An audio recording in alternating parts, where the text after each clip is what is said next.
যে আমরা আমাদের সকল কাজ শেষ করে ফেলবো। দেশের পক্ষ থেকে যত কাগজপত্র জমা দেওয়ার আমরা চীন দূতাবাসের মাধ্যমে চীনা সরকারকে পাঠিয়ে দিয়েছি। চীনের এখন মিনিস্ট্রি অফ কমার্স এইটা নিয়ে যাচাই বাছাই করছে এবং বিশেষজ্ঞ পর্যায়ে একটা যাচাই বাছাই হচ্ছে। এটা আসলে খুবই বড় মাপের একটা প্রকল্প এবং অনেক ধরনের কম্পোনেন্ট এখানে আছে। এখানে কি করতে হবে? সেচের জন্য পানি দিতে হবে, বন্যাও নিয়ন্ত্রণ করতে হবে, আবার নদীর পাড়ও ভাঙ্গন রোধ করতে হবে। কাজে ৩-৪ ধরনের কাজ একটা নদীর প্রতিবেশ ব্যবস্থাকে যতটুকুন পারা যায় বাঁচিয়ে রেখে, সর্বোচ্চ চেষ্টা করা হবে বাঁচিয়ে রেখে, তারপরে করতে হবে। ফলে চীনের যে বিশেষজ্ঞরা আছে সেটা এখন তারা যাচাই বাছাই করছে। চীনের রাষ্ট্রদূত যখন আসবেন আগামীকাল, তখন আপনারা তার কাছ থেকেও আরও শুনতে পারবেন। একটা প্রক্রিয়াকে তো অস্বীকার করা যাবে না, কারণ এটা অনেক টাকার অর্থায়ন তাদেরকে করতে হবে। তারা পুরোপুরি নিশ্চিত হতে চাইবে যে কারিগরিভাবে এটা সম্পূর্ণ টেকসই।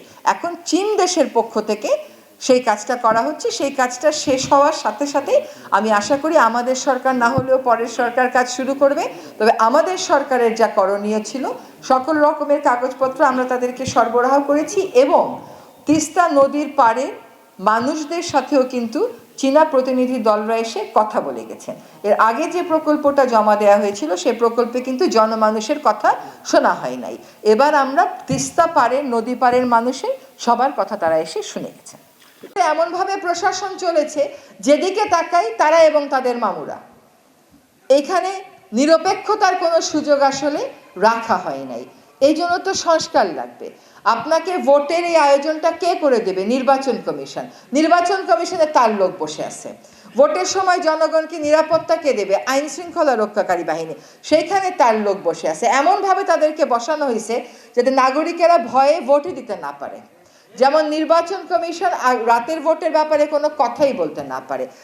এই অপশাসনের বিরুদ্ধে যদি আমরা মুক্তি চাই, তাহলে আমাদের ভোট কেন্দ্রে যেতে হবে, গোলাপি কাগজটা হাতে নিয়ে ভোট দিতে হবে।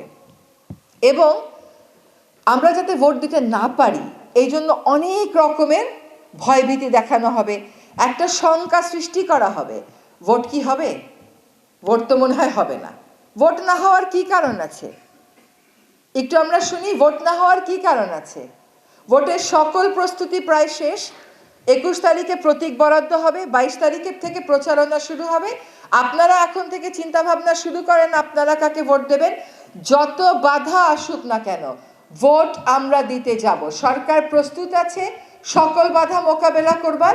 সরকারের সবচাইতে বড় শক্তি হচ্ছেন আপনারা, জনগণ এবং ভোটার যারা। আপনারা প্রস্তুত থাকবেন, আমরা ভোট দিতে যাব।